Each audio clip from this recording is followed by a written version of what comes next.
పేరు నీ పేరు? శేఖర్. శేఖర్. ఏ క్లాస్ చదువుతున్నావు? 5. 5వ చదువుతున్నావా? ఏ ఊరు నుంచి వస్తున్నావు? బోరపాడవ. ఎప్పటి నుంచి వస్తున్నావు స్కూల్కి? 5 సంవత్సరాల నుంచి వస్తున్నావా? ఏ విధంగా వస్తావు రోజు? బోట్ మీద. బోట్ మీద వస్తావా? అంటే ఇప్పుడు నీటిలో వస్తారు కదా రోజు, భయం ఏదా? భయం వేస్తుందా? మరి ఎలాగా రోజు భయం వేసిన ఎందుకు వస్తున్నావు మరి స్కూల్కి? మా నాన్నలు చదువుకోమంటుంటే మంచిది అని చెప్పారు, అందువల్ల రోజు వస్తున్నావా? మీ నాన్నగారు ఏం చేస్తారు? పొలం వ్యవసాయం చేస్తారా? ఏం పేరమ్మా నీ పేరు? సరోజిని. సరోజిని. ఏ క్లాస్ చదువుతున్నావు? 5. ఎక్కడి నుంచి వస్తున్నావు? మా ఊరు నుంచి. ఏ ఊరు మీది? దోనిపల్లి. దోనిపల్లి. ఎలా వచ్చావు ఇక్కడికి? బోట్లు వెళ్ళి వచ్చావా? ఎన్ని సంవత్సరాల నుంచి వస్తున్నావు స్కూల్కి? 5 సంవత్సరాల నుంచి. ఎలా వస్తున్నావు స్కూల్కి 5 సంవత్సరాల నుంచి? బోట్లు వెళ్ళి వస్తున్నావా? ఎవరు తీసుకొస్తారు బోట్? మీ నాన్నలు రోజు తీసుకొస్తారా? తీసుకొచ్చి మళ్ళీ తిరిగి వెళ్ళిపోతారు వాళ్ళు. ఏం పేరు నీ పేరు? శిరీష. శిరీష. ఏ క్లాస్? 4. ఎలా వచ్చావు ఇప్పుడు స్కూల్కి? బోట్ మీద. రోజు ఇలాగే వస్తావా? మీ అమ్మ నాన్న ఏం చేస్తారు? వ్యవసాయం చేస్తారా? మరి నీకు భయం వేయట్లేదా రోజు ఇలాగ చిన్న బోటు మీద తెప్ప మీద రావడం రోజు ఇలాగా? భయం వేస్తుందా? చదువుకోమని ఎవరు చెప్పారు నీకు? చదువుకుంటే మంచిదేనే? మా నాన్నలు. మీ నాన్నలు చెప్పారా? మీ నాన్నలు చదువుకున్నారా? చదువుకోలేదు. ఇప్పుడు మీరు చూసింది ఏంటి అనుకుంటున్నారా? అసలు మనం ఎక్కడున్నామో తెలుసా? పిల్లలు తెప్పల్లో నుంచి దిగి వచ్చి మనతో మాట్లాడడం ఏంటి అనుకుంటున్నారా? అదే విద్యకు ఉన్నటువంటి ప్రాధాన్యత. అవును, విద్య లేని వాడిని వింత పశువు అని కూడా అన్నారు పెద్దలు. ఎందుకంటే చదువుకున్న ప్రాధాన్యత అలాంటిది. తాము చదువుకోకపోయినా తమ పిల్లలు చదువుకోవాలని చెప్పి ఎంతో జిజ్ఞాసతో, ఎంతో వివేకంతో ఆలోచించి గిరిజన గ్రామాల ప్రజలు ఆంధ్ర జలాశయం వద్ద ఉన్నటువంటి కాలువను దాటి మరి వాళ్ళ పిల్లలనైతే స్కూల్కి పంపిస్తున్నటువంటి పరిస్థితి ఇక్కడ ఉంది. రోజు ఏదైతే మనం చూస్తున్నామో థర్మాకోల్ షీట్లతో తయారు చేసినటువంటి ఈ తెప్పల ద్వారా పిల్లలైతే స్కూల్కి వస్తున్న పరిస్థితి చూడొచ్చు. మనం థర్మాకోల్ షీట్ ఇక్కడ మనం చూడొచ్చు. ఈ థర్మాకోల్ షీట్లకి తార్పాలను కట్టి వాటి మీద పిల్లలను కూర్చోబెట్టి పైన ఉన్నటువంటి సుమారు 3 గ్రామాల ప్రజలు ఏదైతే దొన్నేపల్లి, కొండపర్తిపాడవ, పోరాబాడవ అని 3 గ్రామాలు, సుమారు ఒక 25 వరకు ఇళ్ళు అయితే అక్కడ ఉన్నాయి. 3 గ్రామాలు గిరిజన గ్రామాలు. ఆ గ్రామాల నుంచి పిల్లలు రోజు కూడా ఏదైతే ఈ థర్మాకోల్ షీట్లు తెప్పలైతే ఉన్నాయో వీటి ద్వారా పిల్లలనైతే తమ స్కూల్కి పంపిస్తున్నటువంటి పరిస్థితి ఇక్కడ ఉంది. అయితే వీళ్ళందరూ అసలు ఎలా ఈ థర్మాకోల్ షీట్ల మీద అక్కడి నుంచి ఏదైతే మనకు అక్కడ కొండలు కనిపిస్తున్నాయో అక్కడ మనం చూడొచ్చు. కెమెరామెన్ హరీష్ మనకైతే అటువంటి అక్కడ ఉన్నటువంటి కొండలు, ఆ తాటి చెట్లు ఏవైతే ఉన్నాయో దాని వెనక సైడ్ ఈ 3 గ్రామాలు అయితే ఉన్నాయి. అది కూడా అక్కడక్కడ ఎవరో విసిరి పడేసినట్టయితే ఈ 3 గ్రామాలు సుమారు 25 కుటుంబాలు అయితే నివసిస్తున్నట్లు మనకు తెలుస్తూ ఉంది. ఆ కొండ అవతలకైతే తాటి చెట్లు ఏవైతే ఉన్నాయో అక్కడికి మనం ఈ బోటు ద్వారా వెళ్ళాలి రోజు. అంటే వీళ్ళు రోజు అక్కడి నుంచి ఈ ఒడ్డుకు వచ్చి ఏదైతే ఈ గ్రామం కొండపర్తి గ్రామం ఉంది, ఈ కొండపర్తి గ్రామానికి వచ్చి పిల్లలైతే ఇక్కడ స్కూల్లో చదువుకుంటున్న పరిస్థితి అయితే ఇక్కడ ఉంది. సార్ అయితే రోజు ఎలా వెళ్తున్నారు? ఈ థర్మాకోల్ షీట్ల మీద వెళ్ళడం ఎంత సేఫ్, అసలు ఎంత రిస్క్ అనేది వారిని, అంటే మనం ఇటు నుంచి వెళ్తూ బిగ్ టీవీ అయితే వెళ్ళే ప్రయత్నం చేస్తుంది. ప్రస్తుతం మనం ఆంధ్ర జలాశయం దగ్గర ఉన్న కొండ మీద నుంచి వచ్చిన వాటర్ అంతా కూడా ఆంధ్ర జలాశయంకి వెళ్తుంది. ఈ మధ్యలో ఉన్నటువంటి ఈ కాలువ దాటి అక్కడ ఉన్నటువంటి 3 గ్రామాల ప్రజలు ఈ కొండపర్తి అనే గ్రామానికి వచ్చి విద్యను అభ్యసిస్తున్నారు అక్కడ చిన్నారులందరూ కూడా. అయితే ఇంతకుముందు ఏమైనా ప్రమాదాలు జరిగాయా, వీళ్ళ బాధ ఏ విధంగా ఉంది, ఎంత రిస్క్ చేస్తున్నారు అనేది మనం కూడా వారితో వెళ్ళి ఈ యొక్క రిస్క్ అనేది తెలుసుకునే ప్రయత్నం చేద్దాం. పదండి.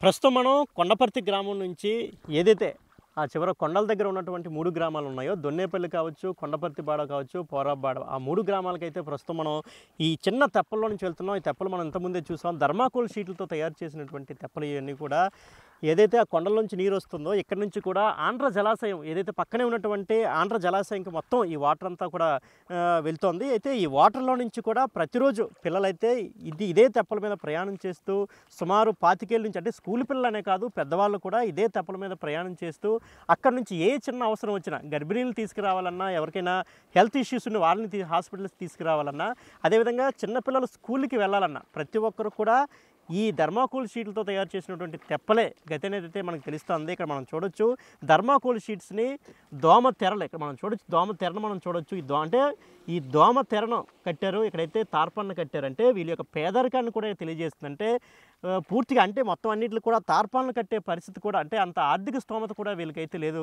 అనే చెప్పాలి. ఎందుకంటే దోమ తెరలు ఇంటి దగ్గర మిగిలిపోయినట్టే గతంలో గవర్నమెంట్ ఇచ్చిన దోమ తెరలు ఏవో చిదిగిపోయినవి కావచ్చు, అటువంటివి కట్టి చిన్న ప్రొటెక్షన్ కోసం వీళ్ళైతే కట్టినటువంటి పరిస్థితి అయితే ఉంది.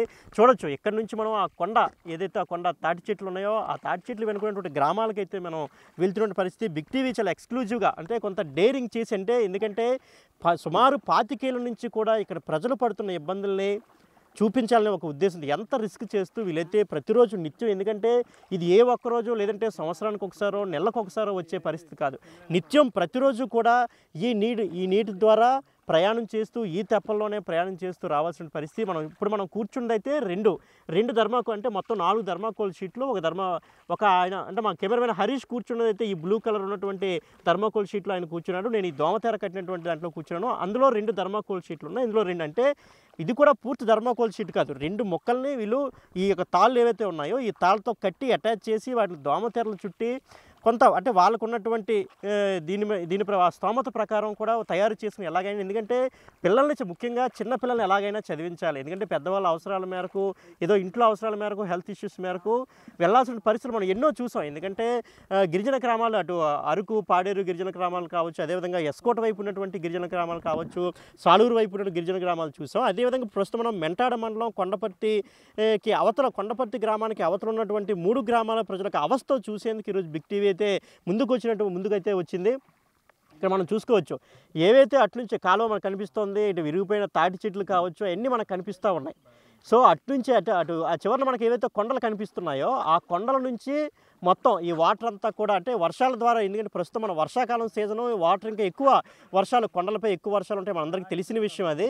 ముఖ్యంగా గిరిజన గ్రామాల్లో వర్షపాతం ఎక్కువగా నమోదవుతుంది. సో ఆ ఫ్లో అంతా ఇటు ఈ ఆంధ్ర జలాశయంకి వెళ్తుంది. మధ్యలో వీళ్ళు అక్కడి నుంచి ఇక్కడ ప్రతిరోజు కూడా సుమారు ఒక 2-3 కిలోమీటర్ల దూరం ఇదే తెప్పల మీద ప్రయాణిస్తూ ఇటు స్కూల్ పిల్లలు కావచ్చు, మిగతా ఇతరత్ర ఏ అవసరం వచ్చినా ఏ అర్ధరాత్రి అయినా అపరాత్రి అయినా వెహికల్స్ వెళ్ళడానికైతే ఎట్టి పరిస్థితుల్లో అవకాశం లేదు. అదేవిధంగా కనీసం ఒక మంచి తెప్ప కూడా వీళ్ళ దగ్గర లేదనే మనం చెప్పాలి. ఎందుకంటే జనరల్గా మనకి సముద్రంలో చూస్తుంటాం, చిన్న చిన్న చెరువులు నదుల్లో చూస్తుంటాం, చెక్కతో తయారు చేసినటువంటి చెక్క మెటీరియల్ తయారు చేసినటువంటి పడవల్లో వీళ్ళు వెళ్ళి చేపల వేటకి వెళ్తున్నటువంటి పరిస్థితులు మనం చూసాం.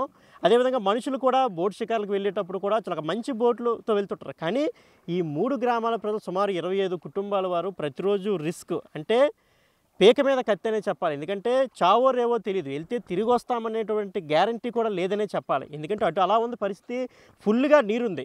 మనకి ఏంటంటే ఇలా ఒక్కసారి మనం స్లిప్ అయ్యామంటే మళ్ళీ తిరిగి వచ్చే పరిస్థితి అయితే లేదు. ఎందుకంటే సుమారు 15-20 అడుగుల లోతు కూడా ఉన్నటువంటి పరిస్థితి అయితే ప్రస్తుతం మనం అక్కడ ఆ ఏరియాలో ప్రస్తుతం మనం ఉన్నాం. సరిగ్గా సెంటర్లో ఉన్న కాలువకి సరిగ్గా సెంటర్, ఎందుకంటే ఇక్కడ నుంచి మనం కరెక్ట్గా చూసుకోవచ్చు ఆంధ్ర జలాశయం అక్కడ మనకు కనిపిస్తూ ఉంది. ఏదైతే అక్కడ తాటి చెట్లు మన కెమెరామెన్ హరీష్ చూపిస్తున్నాడు, అక్కడ తాటి చెట్లు ఉన్నాయి కదా, అక్కడ ఆంధ్ర జలాశయం ఉంది. అంటే సరిగ్గా సెంటర్ పాయింట్లో మనం ఇప్పుడైతే ప్రస్తుతం ప్రయాణిస్తూ ఉన్నాం.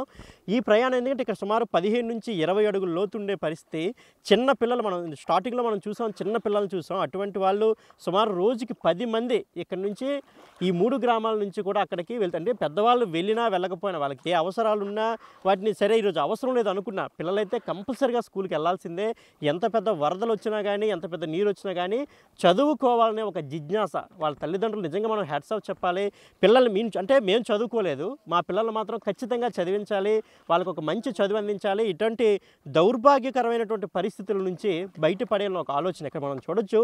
ఇవన్నీ కూడా ఈ వేర్లు మొక్కలు ఇవన్నీ కూడా పైకి వచ్చేసాయి. అంటే ఈ యొక్క ఫ్లో కొండ పక్కన ఉన్నటువంటి మొక్కలు ఒకసారి వాటర్తో వచ్చేసి అవన్నీ ఒక దగ్గరే ఉండిపోవడం, అదేవిధంగా ఒక వేర్లు అంటే ఒక తీగల్లాగా ఉండేటువంటి మొక్కలు ఏంటంటే ఈ తీగజాతి మొక్కలు ఏవైతే ఉన్నాయో అన్నీ కూడా ఇక్కడ తెప్పలను అడ్డేసేటువంటి పరిస్థితి మనకు కనిపిస్తుంది. ఏదైతే తీగజాతి మొక్కలు ఎక్కడెక్కడ నుంచి అంటే భూమి లోపల నుంచి అలా పైకి తన్నుకొని వస్తాయి. తీగజాతి మొక్కలు మన ఇంటి దగ్గర వేసుకున్నా కూడా మనకి ఒక దగ్గర వేస్తే మొత్తం ఇల్లంతా కూడా అల్లేస్తుంటాయి. సో ఆ విధంగా ఇక్కడ కూడా ఈ తెప్పలను కూడా వెళ్ళనీయకుండా పరిస్థితి. ఎందుకంటే ఇలాంటి వాటి దగ్గర నిజంగా చాలా డేంజర్ అని చెప్పాలి. ఎందుకంటే ఇటువంటి వాటి దగ్గర ఇటువంటి తేలిగ్గా ఉండే తెప్పలు కూడా కొంచెం స్లిప్ అయ్యే అవకాశం ఉంది, బోర్లా పడే అవకాశం కూడా ఖచ్చితంగా ఉందని మనం చెప్పుకోవాలి. అయితే ఇటువంటి పరిస్థితులను వీళ్ళు సుమారు దశాబ్దాల తరబడి సుమారు 3 దశాబ్దాల తరబడి వీళ్ళతో అనుభవిస్తున్నారు. ఇప్పటికే 3 దశాబ్దాలంటే సుమారు 6 ప్రభుత్వాలు మారాయి. అటు కాంగ్రెస్ కావచ్చు, వైసీపీ కావచ్చు, టీడీపీ కావచ్చు, మొత్తం 6 ప్రభుత్వాలు మారినా కానీ వీరి జీవితాలు మాత్రం మారలేదని చెప్పుకోవాలి. మొత్తం ఇదంతా చూసారా మనకి మొత్తం అడ్డేసినటువంటి పరిస్థితి. వీళ్ళందరూ కూడా ప్రతిరోజు ఇలాగే వీటిలన్నింటిని పక్కకి మళ్లించడం, మళ్ళీ ఎలాగోలా వెళ్ళడం అనేటటువంటి పరిస్థితి అయితే ఇక్కడ ఉన్నటువంటి పరిస్థితి మనం చూస్తూ ఉన్నాం. ఎందుకంటే ఆ నీటితో పాటు ఇవన్నీ కూడా కొట్టుకొచ్చేస్తున్నాయి ఒక్కోసారి. ఎందుకంటే ఇప్పుడు వర్షాకాలం కొండల మీద నుంచి అన్నీ కొట్టుకొస్తున్నాయి. ఈ తెప్పలు కూడా వెళ్ళలేనటువంటి పరిస్థితి అయితే ఇక్కడ ఉంది. అయితే ఎన్ని సంవత్సరాల నుంచి బాధపడుతున్నారు? వీళ్ళు ఏమైనా ప్రభుత్వానికి అర్జీలు ఏమైనా పెట్టుకున్నారా? దీనికి సమస్యకి పరిష్కారం ఏదైనా ఎవరైనా చూపించే ప్రయత్నం ఇప్పటివరకు ఏమైనా జరిగిందనేది ప్రస్తుతం మన తెప్ప అయితే ఎవరైతే నడుపుతున్నారో, మనల్ని ఎవరైతే ఆ గ్రామాలకు తీసుకెళ్తున్నారో, ఎవరైతే రోజు ఇటు స్కూల్ పిల్లలు కావచ్చు, లేకపోతే మిగతా గ్రామస్తుల్ని తీసుకెళ్ళి ఈ యొక్క వాళ్ళకి సహాయం చేసే ప్రయత్నం చేస్తున్నారో వాళ్ళు మనతో ఉన్నారు. వాళ్ళతో మాట్లాడే ప్రయత్నం చేద్దాం. చెప్పండి, ఎన్ని సంవత్సరాల నుంచి మీకు ఈ బాధ ఉంది, ఈ సమస్య ఉంది? ఈ సమస్య అంటే డాము అదే రిజర్వర్ ఎప్పటికైతే కట్టారో అప్పటి నుంచి ఈ సమస్య మాకు ఉంది. నాకు తెలిసినప్పటి నుండి అయితే నేను 30 సంవత్సరాలు పెట్టి నాకు తెలుసు. అంతకు ముందు మా పితరుల నుంచి కూడా ఈ సమస్య ఉంది. వర్షం పడినా కానీ ఇబ్బంది, డాము వచ్చినా కానీ ఇబ్బంది. మాకు ఎటువంటి ఆర్థిక సహాయం ఎవరు ఇప్పటికీ మాకు చేయలేదు. వరకు ఎవరైనా చనిపోవడం జరిగిందా ఇందులో పడి? ఇందులో పడే అంటే సుమారు 10 సంవత్సరాల క్రితం ఒక అతను అదే మార్కెట్కి వెళ్ళి వస్తుండగా ఒక అతను చనిపోయాడు. తర్వాత ఒక స్కూల్ అబ్బాయి స్కూల్కి వెళ్తున్నాడని తల్లిదండ్రులు నిర్లక్ష్యం ద్వారా ఒక అబ్బాయి చనిపోయాడు సుమారు 10 సంవత్సరాల క్రితం. ఎవరికి గర్భిణీ స్త్రీలు కానీ ఆరోగ్య పరిస్థితి ఎవరికి బాగాలేకపోయినా కానీ ఈ ధర్మకోల్ సీట్ల ద్వారా వెళ్ళవలసి వస్తుంది. అంటే ఇంతవరకు మీరు ఇప్పుడు గతంలో రాజన్న ద్వారా మంత్రిగా ఉన్నారు, ఇప్పుడు గుమ్మడి సంజయ్ అనే మంత్రి గారు వాళ్ళ దృష్టికి తీసుకెళ్లే ప్రయత్నం చేశారా? ఇంతకుముందు అదే రాజేందర్ గారు ఉండేటప్పుడు అతని దృష్టికి తీసుకెళ్ళాం, కానీ ఎవరు మాకు ఎటువంటి సహాయం చేయలేదు. ఇప్పుడు మరి కొత్తగా సంజయ్ రాణి గారు ఉన్నారు, మరి దృష్టికి ఇంకా తీసుకెళ్ళలేదు. తెలుసు, వాళ్ళకి కూడా తెలుసు, కానీ ఎవరు మమ్మల్ని పట్టించుకోలేదు. అసలు ఎటువంటి ఆర్థిక సహాయం కూడా మాకు ఎటువంటి రహదారి సహాయం కానీ స్కూల్ పిల్లలకి స్కూలు ప్రతిరోజు తీసుకెళ్ళడానికి మాకు ఇబ్బందిగా ఉంటుంది. భయం మా ప్రాణాలు గుప్పెట్లో పెట్టుకొని తీసుకెళ్ళవలసి వస్తుంది. ఇప్పుడు మంచి ఒక పడవ కూడా ఇచ్చే ప్రయత్నం చేయలేదా రాజకీయ నాయకులు ఎవరు కానీ, అధికారులు కానీ? ఎవరు కూడా సహాయం చేయలేదు. ఏమైనా పొరపాటున మాకు ఏదైనా సదుపాయం, రోడ్డు సదుపాయం కానీ లేదా బోర్డు సహాయం చేయండి అంతే, మీ ఊరికి బ్రిడ్జ్ వేయాలా అని అడుగుతాండ్రు. లేదంటే మీ ఊరు యువతలకి ఊరుంది కదా, మీకు ఊరు ఇల్లులు వచ్చాయి అని అంటున్నారు. ఇల్లులు వచ్చాయి నిజమే. ఎవరు వైసీపీలో ఇల్లులు శాంక్షన్ అయ్యాయి. స్థలాలు శాంక్షన్ అయితే సరిపోదా? మేము పేదవారిని ఎలా కట్టుకుంటాం? కట్టేసి ఇచ్చారా? పోనీ కట్టేసి ఇవ్వలేదు. కట్టేసి ఇవ్వకుండా మీకు ఇల్లులు వచ్చాయి, మీ అవతలకి కనీసం వాటర్ గురించి అడిగాము. వాటర్ ట్యాంక్ కావాలి మాకు, వాటర్ చాలా ఇబ్బంది. కరెంట్ ఇచ్చారు, హ్యాండ్ల బోర్ తీశారు. మాకు వాటర్ బాగా ఉండాలి, మాకు నడవడానికి రోడ్డు సదుపాయం ఉండాలి అని చెప్పాము. మీకు రాదు, మీకు యువతల ఊరుంది, మీకు యువతల ఇల్లులు ఇచ్చారు కదా అని అడుగుతుండ్రు ఎవరిని అడిగినా. అంటే ఎక్కడ, ఏ ఊర్లో ఇచ్చారు మీకు ఇల్లులు? మాకు కొండపర్తిలో మాకు ఇల్లు స్థలాలు ఇచ్చారు, కానీ ఇల్లులు కట్టుకునే స్తోమత మాకు లేదు. పోనీ వాళ్ళు కట్టేసి ఇచ్చినా మాకు పర్వాలేదు, మేము అవతల ఉండడానికి మేము రెడీగా ఉన్నాం. అంటే ఇప్పుడు అంటే మీకు ఇటు సైడ్ కొండపర్తి వైపు గ్రామాల్లో మీకు ఇళ్ళ స్థలాలు ఇచ్చినా అటుపక్క ఉండడానికి కారణం అంటే మీ జీవనాధారం అంతా అటు సైడ్ ఉందా? వ్యవసాయం అది మాకు యువతర ఉండడానికి కారణం మాకు జీవన ఆధారం అంతా ఇటువైపే ఉంది. మాకు కొండపోళ్ళు, బంజరు భూములు అలాంటివి మేము సాగు చేసుకొని వ్యవసాయం చేసుకుంటున్నాము. అందువలన మాకు యువతలు రావడానికి అవటం లేదు. ఒకవేళ ఇల్లులు కట్టినట్లుగా అయితే పిల్లల భవిష్యత్తు గురించి ఆలోచించి వస్తే యువతలు వచ్చి ఉండాలి అంతే. అంటే అనేక సంవత్సరాలుగా అంటే ఇప్పుడు మనతో ఆయన మాట్లాడి చెప్పేది ఏంటంటే తాను పుట్టి 30 సంవత్సరాలు అయింది, అప్పటి నుంచి ఈ సమస్య అయితే ఉంది. అంతకుముందు కూడా ఈ సమస్య తీవ్రంగా ఉంది, మా పెద్దవాళ్ళ నుంచి కూడా ఈ సమస్య ఉంది. ఇప్పటివరకు ప్రభుత్వాలు మారినా అధికారులు మారినా అయితే ఇంతవరకు ఎవరు పట్టించుకోలేనటువంటి పరిస్థితి అయితే ఉంది. దాంతోపాటు ఇళ్ల స్థలాలు అంటే కొండపర్తి ఏదైతే ఈ కాలువకు అవతల ఉన్నటువంటి కొండపర్తి గ్రామం ఉందో, మనం ఇప్పుడైతే ఎక్కడి నుంచి అయితే బయలుదేరామో ఆ కొండపర్తి గ్రామంలో ఇళ్ల స్థలాలు ఇచ్చినా కానీ ఇల్లు కట్టుకునే స్తోమత మాకు లేదు. అండ్ దాంతోపాటు ఏదైతే అటుపక్క ఉన్నటువంటి 3 గ్రామాలు దొన్నేపల్లి కావచ్చు, కొండపర్తి బాడు కావచ్చు, అదేవిధంగా పోరాబాడు కావచ్చు, ఈ 3 గ్రామాలు ఈ 3 గ్రామాల్లో మాకు సంబంధించిన వ్యవసాయం కావచ్చు, మా జీవనాధారం అంతా ఇక్కడే ఉంది. అటు సైడ్ వెళ్తే మాకు జీవనాధారం ఎక్కడ ఉంటుంది? ఎందుకంటే ఇప్పటికే ప్రభుత్వాలు మమ్మల్ని పట్టించుకోవట్లేదు. రాజకీయ నాయకులు కానీ అధికారులు కానీ ఎవరు కూడా మా గోడు వెళ్ళబుచ్చుకోవట్లేదు. అక్కడికి వెళ్ళిన తర్వాత మా పరిస్థితి ఎలా ఉంటుంది? అందువల్లనే కష్టమైన నష్టమైన ఇక్కడే ఉంటున్నామని అయితే ప్రస్తుతానికి మనకి తెప్పతో నడుతున్న వ్యక్తి అయితే మనతో చెప్తున్నారు. అయితే కాసేపట్లో మనం గ్రామాన్ని చేరుకోబోతున్నాం. గ్రామంకి వెళ్ళిన తర్వాత అక్కడ ఎటువంటి పరిస్థితులు ఉన్నాయో ఒకసారి చూసే ప్రయత్నం చేద్దాం. ఇంతవరకు మనము కొండపర్తి గ్రామం నుంచి కాలువ మీదుగా తెప్ప ద్వారా మనైతే ఏదైతే ఈ గిరిజన గ్రామాలు 3 గ్రామాలు ఉన్నాయో ఆ గ్రామాల వద్దకు అయితే వచ్చాం. సో అయితే ప్రస్తుతం మనం ఇంకా తెప్ప దిగిన తర్వాత గ్రామాలకు వెళ్ళే దారిలోనే ఇంకా ఉన్నాం.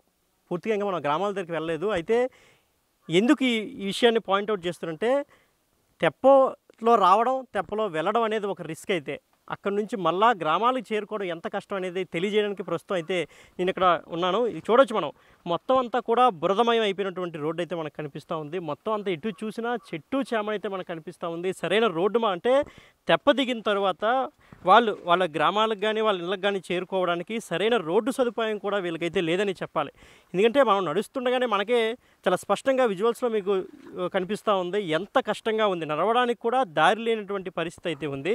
వర్షం పడితే మరింత అధ్వానంగా ఈ యొక్క చిన్న దారి మరింత అధ్వానంగా మారిపోతుంది. సో ఇలాంటి ఎటు చూసినా అంటే ఏ టైంలో ఏ పాము వస్తుందో, ఏ పురుగు కరుస్తుందో, తేలు కావచ్చు, జెర్రి కావచ్చు, ఇలాంటి ఏమేమి కరిసి హానికరమైనటువంటి పురుగులు ఏమైనా కానీ ఉన్నా కానీ ఎటువంటిది మరి ఇంకా తిరిగి చూడాల్సిన అవసరం లేదు. ఆ మనిషి ఇంకా మరణం అంచుల్లోకి వెళ్ళాల్సిందే ఖచ్చితంగా చెప్పాలి. ఎందుకంటే కనీసం నడవడానికి కూడా సరైన దారి లేదు. అంటే ఇంతవరకు తెప్ప మీద నుంచి వచ్చిన తర్వాత ఓకే మామూలుగా రోడ్డు ఉంటుంది, పక్కనే విలేజెస్ ఉంటాయి, వెళ్ళొచ్చని అనుకున్నాను. కానీ ఒకసారి రోడ్డు మనం చూడొచ్చు, మనం సరిగా వెళ్ళడానికి కూడా అవకాశం లేదు. అంటే మనం కూడా తొందరగా వెళ్తే ఖచ్చితంగా పడిపోయే పరిస్థితి ఇక్కడ ఉంది. మొత్తం అంతా కూడా బురద. ఇక మనం చూసుకోవచ్చు, ఎక్కడ చూసినా బురద. ఎందుకంటే ఇటీవల కాలంలో వర్షం పడడం మొత్తం అంతా కూడా బురదమయంగా మారినటువంటి పరిస్థితి చూడొచ్చు. మనల్ని ఎవరైతే తెప్ప మీద తీసుకొచ్చారో వాళ్ళిద్దరు ఎలా వెళ్తున్నారో సో మనం కూడా ఇప్పుడు ఆ దారిలో వెళ్ళాలి. వెళ్ళిన తర్వాత అక్కడ నుంచి మనమైతే గ్రామాలకు చేరుకునే పరిస్థితి అయితే ఉంది. కొండపర్తి గ్రామం నుంచి తెప్పల మీద నుంచి కాలువ దాటుకొని ముళ్ళకంచెల రహదారి దాటుకొని ప్రస్తుతం మనం పోరాబాడో గ్రామం వచ్చాం. ఆ గ్రామంలో పరిస్థితి ఎలా ఉందో చూసే ప్రయత్నం చేస్తుంది బిగ్ టీవీ. ఇక్కడ చూడొచ్చు వారి యొక్క జీవన స్థితిగతులు మనం చూడొచ్చు ఎలా ఉందో. చిన్న చిన్న పూరిపాకలు వేసుకొని కోడి పిల్లలు పెంచుకుంటూ అదేవిధంగా అటు గంటెలు ఇటువంటి గింజలు ఏదైతే ఉంటాయో అవన్నీ అంటే వ్యవసాయం చేసుకుంటూ వారైతే జీవనాధారాన్ని అయితే గడుపుతున్నట్లు మనకి స్పష్టంగా తెలుస్తుంది. ఎందుకంటే ఈ యొక్క గుడిసెలు చూస్తుంటేనే మొత్తం ఈ గ్రామంలో ఉన్నటువంటి గుడిసెలను చూస్తుంటేనే మనకు అర్థమవుతుంది వారి యొక్క జీవన స్థితిగతులు ఏంటి, వారి యొక్క ఆర్థిక పరిస్థితి ఏంటి. చుట్టూ పచ్చని కొండలు ఉన్నాయి, ప్రశాంతమైన వాతావరణం ఉంది, కానీ వారి యొక్క జీవన స్థితిగతులు మాత్రం ఇంతవరకు కూడా మెరుగుపడలేదని చెప్పుకోవచ్చు. ప్రభుత్వాలు ఎటువంటి చర్యలు వీరి కోసం అభివృద్ధి చర్యలు కూడా చేపట్టలేదని చెప్పుకోవచ్చు. ఎందుకంటే మనం వచ్చే దారిలో కూడా కనీసం వాళ్ళకి చిన్న రహదారి అంటే మట్టి రహదారి కూడా లేదు. మనం ఎలా వస్తే అదే దారి అన్నట్టుగా ఎప్పుడైతే మనం చూసాం. ప్రస్తుతం మనం ఊర్లో ఉన్నాం. ఊర్లో చూసుకోవచ్చు చిన్న చిన్న పూరి గుడిసెలు వేసుకుని వీళ్ళందరూ కూడా బ్రతుకుతున్నటువంటి పరిస్థితి. ఏదైతే ఇందాక మనం చిన్నపిల్లలు తెప్ప దిగి వాళ్ళు మనతో మాట్లాడినటువంటి విధానం చూసాం, వాళ్ళని చూస్తే ఎక్కడి నుంచి వచ్చారంటే ఈ యొక్క పోరాబాడువ అనే గ్రామం నుంచి వచ్చినటువంటి పిల్లలు కూడా అందులో ఉన్నారు. అంటే వీరు ఎంత ప్రయాసపడి ఇక్కడికి వస్తున్నారు, ఎంత ప్రయాసపడి వీళ్ళు చదువుకుంటున్నారు అనేది మనం చూసుకోవచ్చు. వీళ్ళ యొక్క జీవన స్థితిగతులు మనం అయితే ప్రత్యక్షంగా చూస్తున్నాం. ఇక్కడ చిన్న చిన్న గుడిసెలు వేసుకుని అదేవిధంగా ఇక్కడ కనీసం తాగడానికి కూడా సరైన నీటి సదుపాయాలు కూడా లేని పరిస్థితి మనకి స్పష్టం. ఎందుకంటే ఏదో ఒక చిన్న వీధి లైట్ ఒకటి ఉంది అంతే, చిన్న లైట్ ఉంది అంతే తప్ప వీరికి ఇక్కడ కనీసం అంటే ఏవైనా సామాన్లు అత్యవసరం అయితే తినడానికి ఆకలిస్తే కూడా ఏదైతే మనం కొండపర్తి అనే గ్రామం అక్కడ ఈ తెప్పలు దాటుకుని అక్కడికి వెళ్ళి అక్కడ నుంచి ఆంధ్ర కానీ లేదంటే మెంటాడ వెళ్ళి వీరైతే కొనుక్కొని వచ్చి తినే పరిస్థితి అయితే ఇక్కడ ఉంది తప్ప వీరికి ఊర్లో ఎటువంటి మౌలిక సదుపాయాలు కూడా లేని పరిస్థితి మనకి స్పష్టంగా కనబడుతుంది. ఇక్కడ గ్రామస్తున్నారు, వారితో మాట్లాడే ప్రయత్నం. చెప్పండి అమ్మా, ఇంత శివారు గ్రామాల్లో కొండ ఒడ్డున బ్రతుకుతున్న ఎలా ఉంది మీ జీవన విధానం? మాకేదేటి కొండ పాంతిని ఉన్నాము, మాకేది ఇచ్చినా మాకేది అందుబాటు కాదు, ఏది లేదు. అక్కడెక్కడో ఇల్లులు వచ్చిననేసి ఇంత ఒడ్డు వరకు నరుక్కొని ఉన్నది ఒగ్గేసి అటు వెళ్ళిపోతే మామేటి తిని బతుకుతాము. అటు నుంచి వచ్చి ఏరియాలకు వచ్చి వ్యవసాయం చేసుకుంటాం అనేసి మరి మా వెళ్ళలేదు, అవతలకి యువతలే ఉన్నాము. గవర్నమెంట్ ఎంచుకొని మాకేదో ఇక్కడ కొంపలు ఇస్తే బాధనేది, లేకపోతే ఏదని ఏ పురుగు గుడిసెలు ఏవో రొడ్డో ఏదో నరికి గుడిసెలు కట్టుకొని ఉంటాం. ఇప్పుడు తెప్పలు దాటి మీరైతే వెళ్తున్నారు ఇక్కడ నుంచి అక్కడికి, సో మరి భయం వేయట్లేదా మీకు? మరి భయం అంతే మరి అలాగే. మరి వెళ్ళకపోతే సామాన్లు తెచ్చుకోవడానికి దేనికి ఏది ఉండదు. ఎలాగోనాగా అవతలకి దాటి వెళ్ళి ఆ సామాన్లు తెచ్చుకుంటేనే ఇక్కడ ఏదో వండుకొని తింటాం, లేకపోతే వాళ్ళకు ఉండడమే. మీరు చెప్పండి, ఇక్కడ చూస్తే కనీసం మౌలిక సదుపాయాలు లేదు, ఎలా జీవిస్తున్నారు అసలు మీరు ఇక్కడ? జీవించడానికి అసలు అవకాశమే లేదు. మేము బయటికి వెళ్ళాలంటే రహదారి చాలా కష్టం అవుతుంది. మళ్ళీ ఇంకోటి చదువుకోవడానికి పిల్లలు వెళ్ళడానికి కూడా కష్టం. మేము వెళ్ళకపోతే పిల్లలు వెళ్ళరు. మేము అటు నుంచి తీసుకురావడానికైనా మేము వెళ్ళకపోతే మరి రారు. అది చాలా ఇబ్బందిగా ఉంటుంది. మాకు ఈ రోడ్డు సౌకర్యం లేదు. ఒక కరెంట్ సౌకర్యం ఒకవేళ వచ్చిందంటే ఒక రోజు పోయిందంటే 10 రోజులు రావట్లేదు. ప్రతి దానికి ఇబ్బంది అవుతుంది. ఏదైనా ఆరోగ్యం బాగోలేకపోతే ఏంటి అటువంటి అలాంటప్పుడు ఎటువంటి పరిస్థితి? వెళ్ళేటప్పుడు డామ్ మీద వెళ్ళి తెప్ప ఉంటుంది కదా, ధర్మకోల్ చీటి, దాని మీదే తీసుకెళ్ళాలి. ఒక ప్రెగ్నెంట్ అమ్మాయినా మామూలుగా జ్వరం వచ్చిన దానికైనా దేనికైనా ఈ విషయంలోనైనా ఆ తెప్ప మీదే తీసుకెళ్ళాలి. లేకపోతే గడ్డ వచ్చినా ఇబ్బందే, డామ్ వచ్చినా ఇబ్బందే. మాకు ఏదానికి ఇబ్బందే, దేనికి అసలు. లేదంటే ఇంకా ఇలా ఒక దారి ఉంది, అందులో వెళ్ళి నడుచుకుంటూ ఆంధ్ర వెళ్ళాలి. ఇక్కడ వ్యవసాయం అంటే ఏం పండిస్తారు మీరు? వ్యవసాయం అంటే గంటెలు, సోళ్ళు, ఉలవలు, పెసలు, ఇవి అప్రాలు, మినుములు ఇవే పండిస్తాము. అంతకు మించి మాకు ఊరి పండదు. మాకు నీరు రావడానికి ఇబ్బంది. అది అంటే ఇది పరిస్థితి. అంటే వీళ్ళకి ఇక్కడ కొండల మీద నుంచి నీరు వచ్చి కాలువలో వెళ్తుంది తప్ప ఇక్కడ ఎక్కడా కూడా నిలబడే పరిస్థితి అయితే నీరు లేదు. దానికి తగ్గట్టు ప్రభుత్వం కూడా చర్యలు తీసుకోలేదు. సరైన బోర్లు కూడా వేసుకునే వెసులుబాటు లేదు, అంత స్తోమత కూడా లేదు. ఎందుకంటే తాగడానికి నీరు కూడా సరిగా లేని పరిస్థితి, ఇంకా పంట పొలాలకి బోర్లు వేసే పరిస్థితి కూడా లేదు. అయితే ప్రస్తుతం మనం పోరాబాడు గ్రామంలో ఉన్నాం. పక్కనే మళ్ళీ ఇంకొక 2 గ్రామాలు ఉన్నాయి. ఆ 2 గ్రామాలకు కూడా వెళ్దాం. అక్కడ పరిస్థితి ఏ విధంగా కూడా ఉందో చూసే ప్రయత్నం చేద్దాం.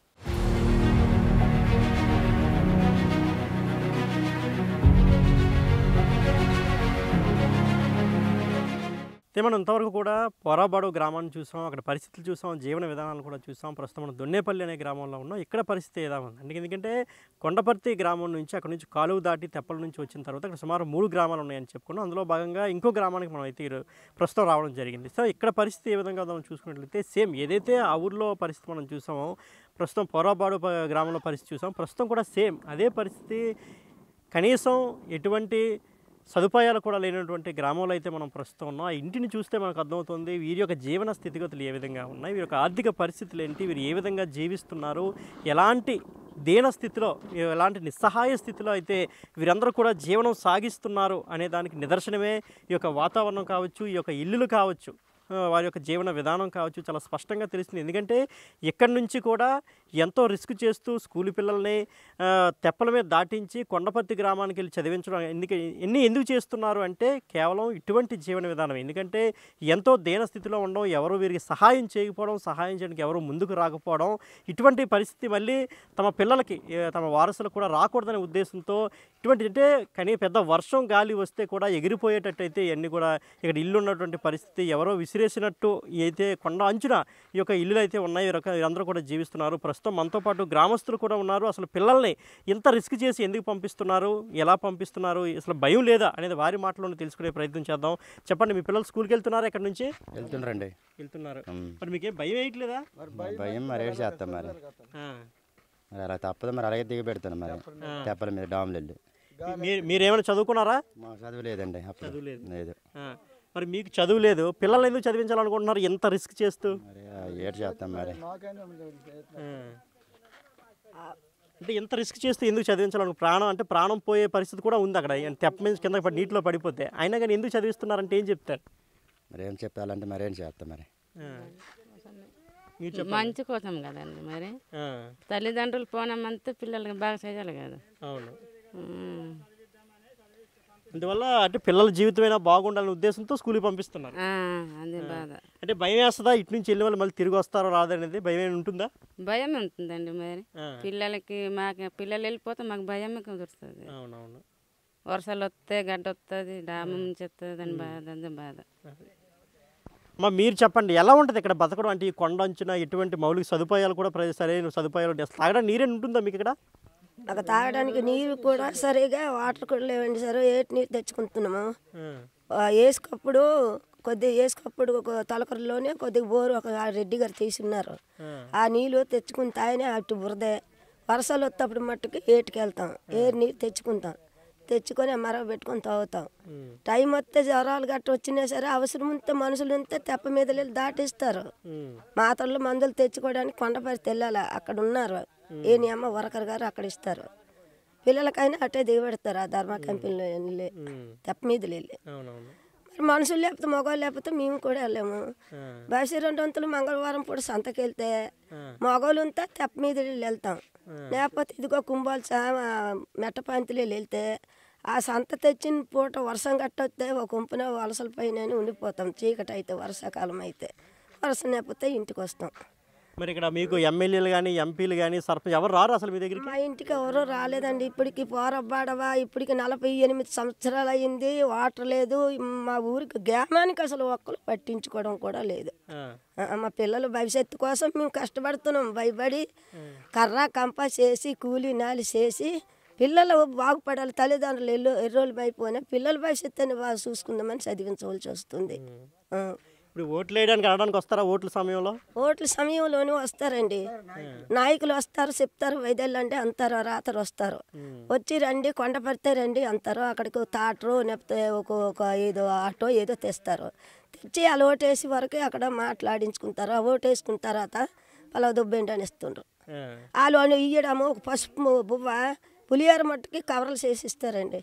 అందుకున్న వాళ్ళు అందుకుంటారు. అందుకునే వాళ్ళు మా ఓటకు ఎందుకు గవర్నాలకు చెందించాలి, మా పేన ముందు ఉంటాడు గవర్నాలకి ఇస్తాం మా ఓటు, మాకు డబ్బులతో మాకు అవసరం లేదు, మేము బతకడమే కొండల పంతులు బతుకుతున్నాము. అది ఇచ్చింది ఒక 500, 600, 200, 300 మాకు ఉండిపోతాయి ఏంటి అనేసి మళ్ళీ వాళ్ళు ఎలాగ తీసుకెళ్లారు అలాగే కొండపర్తులు దింపేస్తారు. దింపేస్తే మళ్ళీ మేము అలాగే చీకటి అయినా ఎలాగైనా మా ఇంటికి మా పిల్లల దగ్గర మేము చేరిపోతాం. ఇప్పుడు తెప్పలు దాటిన తర్వాత కూడా ఈ ఊరు రావడానికి ఎక్కడ దారి లేదు, కనీసం రోడ్డు కూడా వేయలేదు. ఇప్పుడు వచ్చి మాకు మెట్రో కూడా రావడం లేదు. ఆ తుప్పల్లో డొంకలో నుంచి రావడమే, మేము రావడమే రాత్రి అయినా కానీ ఎప్పుడని కానీ. మళ్ళీ కోట రైస్ గవర్నమెంట్గా బియ్యం ఇచ్చినప్పుడు మేము ఇప్పుడు బియ్యం మాకు ఇస్తారా, మళ్ళీ ఆ తెప్పల మీద వెళ్ళి మేము దాటి వెళ్ళి ఆ బియ్యం ఇడిపించేసి అక్కడ ఉంచేసి వచ్చేస్తాం మౌలి ఇంటికాడ అని సరే. ఆ ఎల్లోలో కూడా ఉంచితే వాళ్ళు కూడా ఒప్పుకోరు, తిడతారు ఒక చుట్టూ ఊరు వాళ్ళు. మళ్ళీ ఆ కూడా అంచులోనే మళ్ళీ ఏరేగా దాచుకొని మళ్ళీ మగవాళ్ళకి తీసుకెళ్ళి ఇన్నేసి బియ్యం మళ్ళీ తెచ్చుకుంటాం. ఆడవాళ్ళం అయితే మగవాళ్ళు వెళ్తే తెప్ప మీద వెళ్ళి తెస్తారు. పెద్ద మీరు చెప్పండి, ఏదైనా ఆరోగ్యం బాగోకపోతే ఏంటి మీ పరిస్థితి ఏంటి? మరి ఆ రత్తు పరిస్థితి బాగాలేదంటే ఏదో ఆంబులెన్స్ గట్టి ఫోన్ చేసి కొండపర్తికి వెళ్ళాలి. ఇక్కడ నుంచి కొండపర్తికి వెళ్ళాల్సిందే. లేకపోతే ఇలా కుంభర్సులు వెళ్ళి ఆరుకి వెళ్ళవలసిందే. దారి తేని లేదు పరిస్థితి. మా పరిస్థితి అలాగే వారి జ్వరం వచ్చినా మరి ఏది వచ్చినా మరి మా కష్టకాలు అంతే. ఇప్పుడు ఈ వర్షాకాలంలో వైరల్ ఫీవర్స్ అయ్యి వచ్చే అవకాశం ఎక్కువగా ఉంటుంది. జ్వరాలు అయ్యి అంటే ఎంతో తీవ్రమైన జ్వరాలు వచ్చే అవకాశం ఉంది. అప్పుడు ఎవరు అసలు ఇక్కడ రారా డాక్టర్లు కానీ ఎవరు రారండి, రావడం లేదు, ఏది లేదు. మా బతుకుని మా డొంక ఏరు మారి తినడం బతకడమే మా వంతు. రమ్మంటే అక్కడికి అంబులెన్స్ గట్టి ఫోన్ చేస్తే అప్పుడు వెళ్ళడమే ఆసుపత్రికి. లేకపోతే మా పని ఇంతే, అడిగి పోవాలి. మా బతుకులు ఆడాడు బతుకులు వచ్చినాయి. ఇదే లేదు, ఎవరు పట్టింపు మాకు చేసుకోలేదు. ఓట్లు మాత్రం వచ్చేస్తారా, ఓటు వేయండి చేయండి, మరి వెళ్ళక తప్పదు, ఓటు పోకూడదు కదా, మళ్ళీ వేసేస్తాం. సో ఇది పరిస్థితి. ఊర్లో ఒక దీనావస్థ అయితే మనకు కనిపిస్తూ ఉంది. ఎక్కడ చూసినా వాళ్ళకి కనీసం ఆధారం లేదు. తాగడానికి నీళ్ళు ఒక బోర్ ఉన్నా కానీ ఎప్పుడో బోర్ వేయించారు, అందులోనూ కూడా నీళ్ళు మట్టి నీళ్ళే వస్తున్నాయి. వాటిని కూడా కాచుకునే మేమంతా తాగుతున్నాం తప్ప సరైన నీరు సదుపాయం లేదు. అదేవిధంగా వైద్య సదుపాయం లేదు. చదువు ఏ విధంగానూ ఏ ఒక్క ఆసరా కూడా వారికైతే ఎక్కడా కనిపించట్లేదు. ఎందుకంటే వాళ్ళు చెప్తున్నారు, ప్రజాప్రతినిధులందరూ కూడా ఓట్ల సమయం అంటే ఎన్నికల సమయంలో వాళ్ళైతే వస్తున్నారు, వాళ్ళకి కావాల్సిన ఓట్లు ఇక్కడ నుంచి జాగ్రత్తగా తీసుకెళ్ళి ఓట్లు వేయించుకొని మళ్ళీ అక్కడే వదిలేస్తున్నారు తప్ప తమను పట్టించుకునే పరిస్థితి కూడా అక్కడ లేదనైతే వీళ్ళందరూ చెప్తున్నారు. మనతో పాటు మరికొంతమంది ఇక్కడ గ్రామస్తులు ఉండడం జరిగింది. వాళ్ళతో మనం మాట్లాడే ప్రయత్నం చేద్దాం. చెప్పండి, ఎలా ఉంటుంది మీ యొక్క జీవన స్థితిగతి ఈ ప్రాంతంలో? ఈ ప్రాంతంలో అంటే మాకు చాలా ఇబ్బందిగా ఉంటుంది. ఆరోగ్య పరిస్థితి కానీ, పిల్లలకి స్కూల్కి వెళ్ళడానికి కానీ ప్రతి ఒక్కటి మాకు ఇబ్బందిగా ఉంటుంది. ఒకవేళ మార్కెట్కి వెళ్ళాలని ఈ కూరగాయలు ఏం తెచ్చుకోవడానికన్నా కష్టంగా ఉంటుంది. కానీ మేము అలాగే మరి తప్పని పరిస్థితిలో ఉండడం జరుగుతుంది. మరి ఎందుకంటే అవతలకి వెళ్ళాలంటే మరి డామ్ దాటి వెళ్ళాలి. ఈ డాము లేకపోయిన తర్వాత సంపావతి నది, వర్షాలు అయితే నది దాటుకుంటూ అవతలకి వెళ్ళవలసి వస్తుంది. మా పరిస్థితులు మరి ప్రతి ఒక్కరికి పరిచయం కానీ మరి ఇప్పటికీ ఎవరు స్పందించలేదు. రాజకీయ నాయకులు కావచ్చు కానీ ప్రభుత్వం ఎవరైనా కావచ్చు, ప్రతి ఒక్కరికి తెలియజేసాము. ఇంతకుముందు కూడా చాలాసార్లు మరి పిల్లల్ని ఫోటోలు పెట్టడం జరిగింది.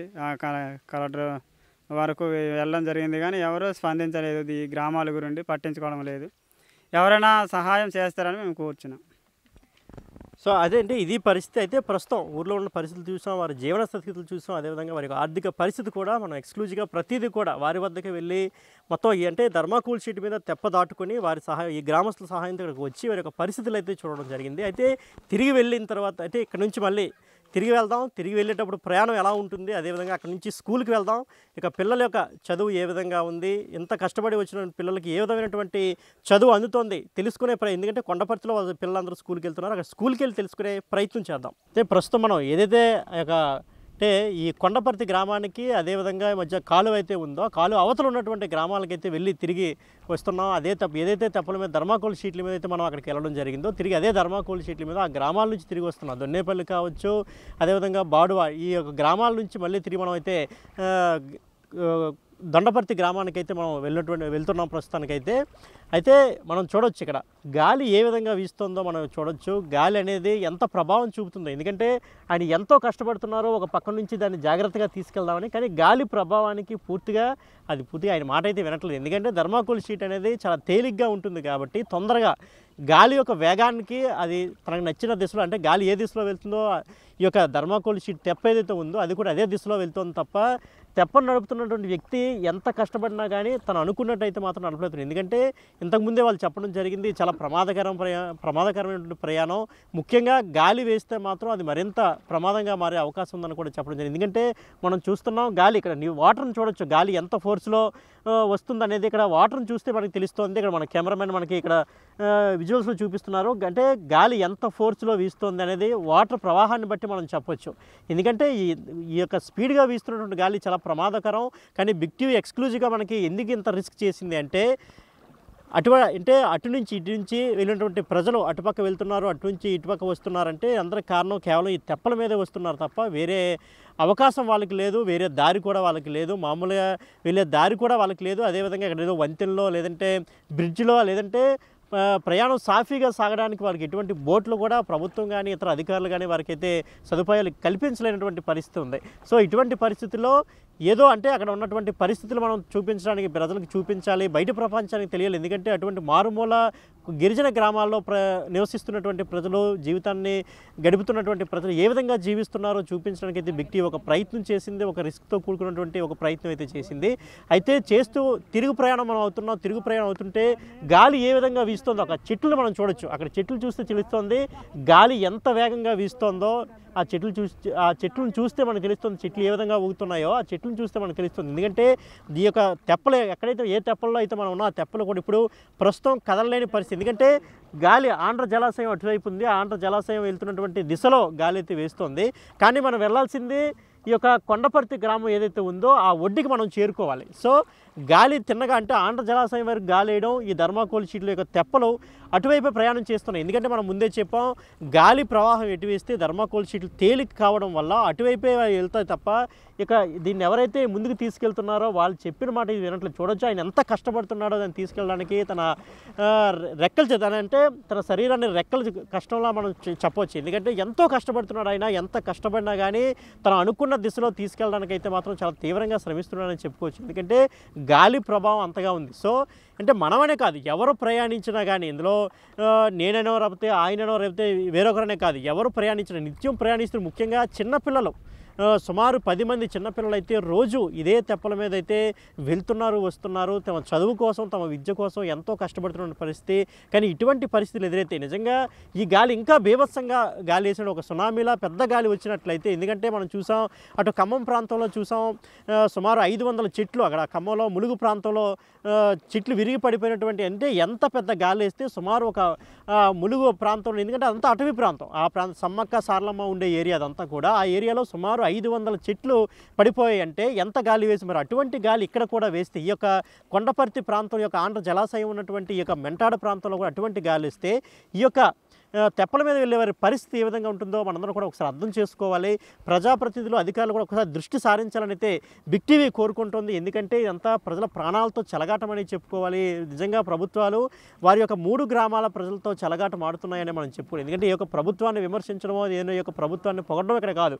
ఎందుకంటే మనం ప్రస్తుతం అంటే మనం ఇటు నుంచి వెళ్ళాం, అటు నుంచి వస్తున్నాం, అక్కడ ప్రజల యొక్క జీవన స్థితిగతులు చూసాం, ప్రయాణాన్ని చూసాం, ఏ విధంగా వెళ్తున్నామో, అదేవిధంగా పిల్లలు స్కూల్కి వెళ్తున్న పిల్లలు చూసాం, వారి యొక్క మాటలు కూడా విన్నాం, వారు ఎందుకు వెళ్తున్నారో వారి యొక్క ఉద్దేశం ఏంటో కూడా తెలియజేశారు. కాబట్టి ప్రభుత్వాలు ఒకసారి దృష్టి పెట్టాలి.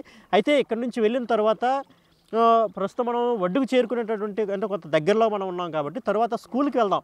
అక్కడే వాళ్ళు ఏ విధంగా వాళ్ళ విద్య ఏ విధంగా ఉంది, టీచర్స్ ఏ విధంగా అంటే ఎంత ప్రయాసపడి చదువుకోవడానికి వస్తున్న వారి పట్ల టీచర్స్ ఏ విధంగా ఫీల్ అవుతున్నారు అనేది అక్కడికి వెళ్ళి తెలుసుకునే ప్రయత్నం చేద్దాం. ప్రస్తుతం మనం కొండపర్తి మండల పరిషత్ ప్రాథమిక పాఠశాల దగ్గర ఉన్నాం. ఎందుకంటే దొన్నేపల్లి, కొండపర్తి బాడువ, పురా బాడువ ఈ 3 గ్రామాల యొక్క విద్యార్థులు ఎక్కడైతే చదువుతున్నారో ఆ స్కూల్ దగ్గర ఉన్నాం. ప్రస్తుతం మనతో పాటు స్కూల్ ఉపాధ్యాయులు కూడా మనతో ఉన్నారు. వారితో మాట్లాడే ప్రయత్నం చేద్దాం. మేష చెప్పండి, అంత దూరం నుంచి శ్రమపడి ధర్మాకుల తెప్పల మీద వచ్చి పిల్లలందరూ కూడా చదువుకుంటారు, ఎలా అనిపిస్తుంది మీకు ఇది చూస్తుంటే? చాలా బాధగా ఉంది సార్. ఇది ఇర్రెగ్యులారిటీ కూడా చాలా తక్కువ సార్. అంటే ఎండాకాలం అయితే రెగ్యులర్గా వస్తారు, కానీ వర్షాకాలం మాత్రం చాలా ఇబ్బందిగా ఉంది సార్. కానీ అక్కడి నుండి మాకు దాదాపు 10 మంది పిల్లలు రావాల్సి ఉంది. ఆ అటెండెన్స్ కూడా బాగా ఇర్రెగ్యులారిటీ. ఇలా వరదలు గట్టి వస్తే వాళ్ళు తెప్పలు దాటుకొని ఎవరో సహాయం ద్వారా తల్లిదండ్రులు లేకపోతే ఎవరో సహాయం ద్వారా వస్తారు. మళ్ళీ ఆ తల్లిదండ్రులు కూడా ఈవినింగ్ వీళ్ళు 3:30 వరకు కూడా ఇక్కడ సెటిల్ దగ్గర కానీ ఎక్కడో ఈ ఊర్లో కానీ వెయిట్ చేస్తారు. మళ్ళీ వీళ్ళు రిటర్న్ తీసుకెళ్ళాలి. వాళ్ళు అంతవరకు వెయిట్ చేస్తారు కదా. వీళ్ళతో పాటు వాళ్ళ తల్లిదండ్రులు కూడా ఇక్కడ సఫర్ అవుతున్నారు. కాబట్టి ఈ పిల్లలు చదువుకోవాలని ఉంది, కానీ మళ్ళీ ఆ యొక్క డాము ఆటంకం వల్ల రాలేకపోతున్నారు, రోజు కూడా రాలేకపోతున్నారు. ఈ వర్షాకాలం అయితే మీరు వీళ్ళు స్కూల్కి రావడం కూడా చాలా ఇబ్బందిగా ఉంది సార్. అంటే మీ నుంచి ఎవరికైనా ఇనిషియేషన్ తీసుకొని మీరు ఎవరికైనా ఫిర్యాదు చేయడం జరిగిందా, పిల్లలకి ఏమైనా వస్తువులు కల్పించడం అని? ఫిర్యాదు అంటే ఇలాగే రాజకీయ నాయకులకు చెప్పడం జరిగింది. వాళ్ళు ఏదో ఏర్పాట్లు చేద్దామని చెప్పారు సార్. అదే మరి అంటే వీళ్ళంతా కష్టపడి వస్తున్నారు, వీళ్ళ మీద ప్రత్యేకమైన శ్రద్ధ ఏమైనా తీసుకుంటారా చదువుకు సంబంధించి? కంపల్సరీగా వాళ్ళు ముందు రోజు రాకపోతే ఆ తర్వాత రోజు మళ్ళీ ముందు రోజు చెప్పినా కూడా మళ్ళీ వాళ్ళకి చెప్పడం జరుగుతుంది సార్. మళ్ళీ ప్రత్యేకంగా తీసుకొని వాళ్ళకి మళ్ళీ వెనకబడిపోతారు కదా, వాళ్ళు 2 రోజులకు 3 రోజులకు తగ్గిన తర్వాత వచ్చినప్పుడు వాళ్ళు ప్రత్యేకంగా ఆ క్లాసులు తీసుకొని గత 2-3 రోజులు బట్టి చెప్పడం ఏమైనా ఉంటే మళ్ళీ వాళ్ళకి చెప్పడం, ప్రత్యేక తరగతులు తీసుకోవడం జరుగుతుంది సార్. అది సో ఇది ఓవరాల్గా కొండపర్తి ప్రాథమిక పాఠశాలకు వస్తున్నటువంటి దొన్నేపల్లి, పొరబాడువ, అదేవిధంగా కొండపర్తి బాడువ ఈ గ్రామాలకు సంబంధించిన విద్యార్థులు ఏ విధంగా సఫర్ అవుతున్నారు, అదేవిధంగా కేవలం విద్యార్థులు మాత్రమే కాదు గ్రామస్తులు కావచ్చు, అక్కడ నివసిస్తున్న వాళ్ళు, అదేవిధంగా అక్కడి నుంచి రావాల్సిన ప్రతి ఒక్కరు కూడా నిత్యం ఒక నరకయాత్ర అనుభవిస్తున్నారని చెప్పొచ్చు. ఇదంతా కూడా బిగ్ టీవీ ఎక్స్క్లూజివ్గా ఎంత రిస్క్ చేసి వాళ్ళందరూ కూడా జీవనం సాగిస్తున్నారు, చదువులకు సంబంధించి కావచ్చు, ఇతరత్ర అవసరాలకు సంబంధించి అనేది చూపించడం జరిగింది. సో ఇది ఇక్కడ ఉన్నటువంటి మెంటాడ మండలం కొండపర్తి గ్రామంలో ఉన్నటువంటి ప్రస్తుత పరిస్థితి. కెమెరామెన్ హరీష్తో శివశంకర్, బిగ్ టీవీ, విజయనగరం.